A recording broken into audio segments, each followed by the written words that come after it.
So, in front of me I've got NEXTBASE Dashcam 622. In this video I'll show you how to insert SD card to your camera.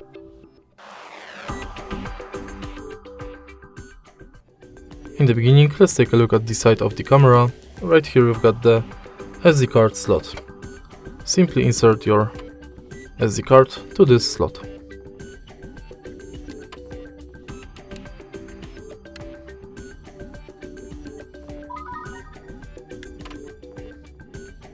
And that's basically it.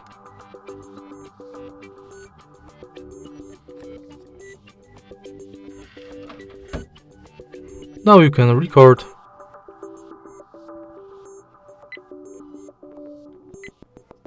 and take photos. If you find this video helpful, please leave a like, comment and subscribe.